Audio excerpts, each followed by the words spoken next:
Hola, soy González María Agostina y este es mi parcial de Territorios y Sociedades. En mi revista me basé en el continente europeo, donde primero podemos ver un apartado que nos dice qué es Europa, ¿sí? En donde leemos que es un continente del hemisferio norte, el segundo más pequeño del mundo y el tercero más poblado. Su conformación y cómo es su división política de forma resumida. De ahí continuamos con el continente del capitalismo global, ¿sí? Que corresponde a lo que sería el módulo 1, ¿sí? En donde vemos la forma en que se inserta este continente en el capitalismo global, en donde las relaciones comerciales en Europa datan de varios siglos atrás y de hecho el antiguo imperio romano influenció de manera notable a gran parte de la cultura europea al establecer vínculos comerciales con las regiones más remotas del continente. Entonces, este continente se encuentra caracterizado por su expansión denominada expansión europea, que va desde mediados del siglo XV al siglo XX. Y bien, podemos ver cómo este continente atraviesa por una transición del feudalismo al capitalismo, en donde surge la, la revolución industrial y todo lo que conlleva a su progreso tecnológico y por consiguiente económico, insertándose en el capitalismo global.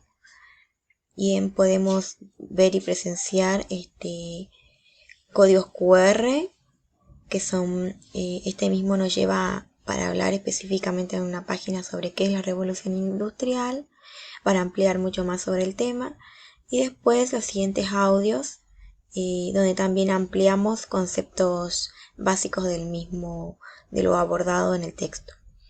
Por último, las actividades que serían elaborar un mapa donde marquen aquellos países que integran a la Unión Europea, en donde se recomienda utilizar la aplicación My Maps porque es de fácil acceso y utilidad. En la otra página tenemos lo que es el neoliberalismo y Europa como un continente desarrollado, que corresponden al módulo número 2 en cuanto a las implicancias territoriales del continente y el neoliberalismo. ¿Sí? El neoliberalismo, como lo dice su palabra, se basa, digamos, en el libre mercado, ¿sí? En el libre comercio, que tiene como adversario principal el estado del bienestar. Este inició, digamos, en Estados Unidos y en Gran Bretaña, y por supuesto que en los principios de los 80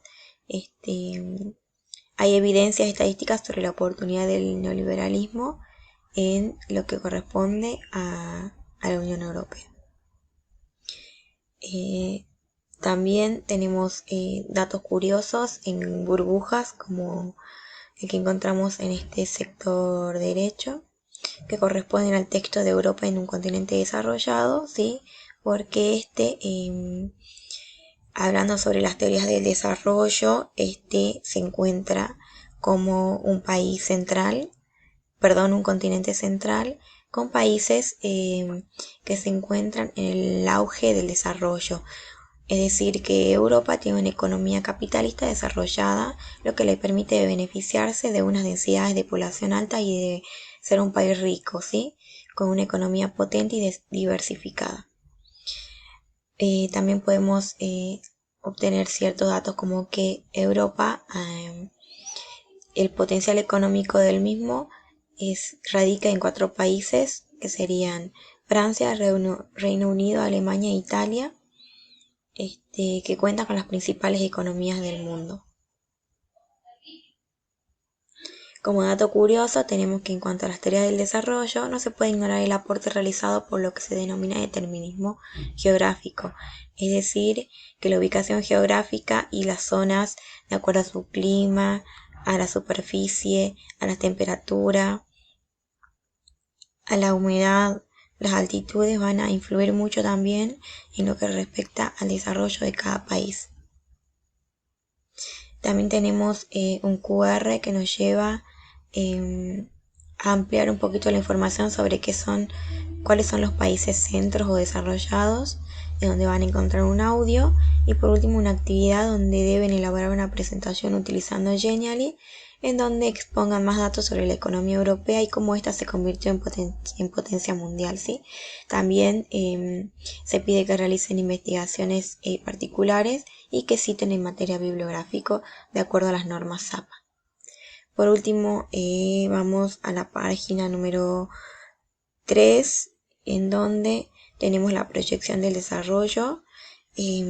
Basándonos en el módulo 3, seguimos con el desarrollo y el subdesarrollo y cómo se proyecta en el continente. Elegí específicamente el país Alemania, ya que es una de las grandes potencias. Y bueno, tenemos un resumen de lo que es Alemania, porque es una potencia económica, su ubicación en la economía del mundo, y más o menos cómo se compara con otros países, ya que no es solo un país de exportación, sino un país importador de primer orden, especialmente después de la reunificación, la receptividad que ha aumentado considerablemente, ofreciendo también para socios extranjeros un gran potencial de venta, ¿sí? Ofrezco también en esta página un poco de datos geográficos y, perdón un segundo, los datos geográficos, y también para ampliar un poco de información sobre la misma, los invito a ingresar al siguiente sitio web. En relación a la información encontrada en el mismo, realizo un mapa conceptual sobre las características generales de Alemania. En nuestra última página tenemos lo que corresponde al módulo 4, en cuanto a la configuración territorial del continente, en donde tenemos a una Europa dividida políticamente en 50 estados soberanos, 8 estados con limitado reconocimiento, 6 territorios dependientes y 3 regiones autónomas integradas en la Unión Europea. En el continente se hallan algunos de los estados-nación más antiguos del mundo. Y bien, hablamos sobre cómo se fue configurando este territorio, ¿sí? En base a la formación de la Unión Europea y las políticas que llevaron a cabo esta unión, sí, de todos estos estados, de todas estas entidades territoriales, y cómo funcionan de forma independiente y en conjunto. Y por último, tenemos una actividad que es leer el siguiente artículo sobre la caída del muro de Berlín y realizar una síntesis del mismo para luego ser presentado en formato de grabación de voz mediante la app Vocaro, ya que hay mucha influencia sobre la caída del muro de Berlín y la unión de nuevas